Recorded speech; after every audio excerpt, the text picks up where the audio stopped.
Le gouvernement suédois vient d'adopter une nouvelle stratégie d'appui au développement en faveur de la République démocratique du Congo, et cela dans différents domaines prioritaires.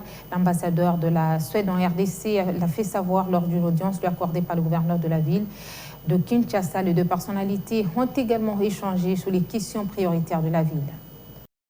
Kinshasa, siège de toutes les institutions et chancelleries en République démocratique du Congo. C'est dans ce cadre que l'ambassadeur de Suède en RDC, Henrik Rasbrandt, a échangé avec le gouverneur de la ville de Kinshasa sur plusieurs questions, notamment l'état de lieu des activités du gouvernement suédois en RDC, mais aussi lui faire part de la stratégie adoptée par le gouvernement suédois pour appuyer la République démocratique du Congo. On a parlé des priorités de monsieur le gouverneur et de la ville de Kinshasa.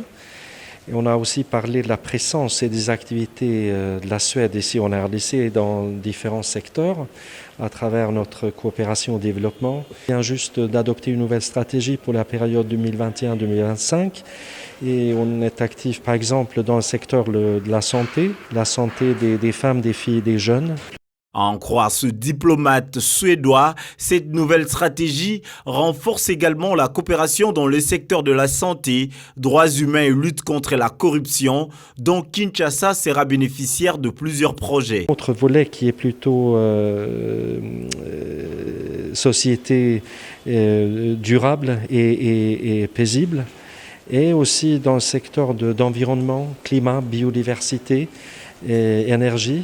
Et bien sûr, là aussi, on espère qu'à travers ce travail-là, on pourra aussi continuer à travailler avec nos partenaires ici à Kinshasa.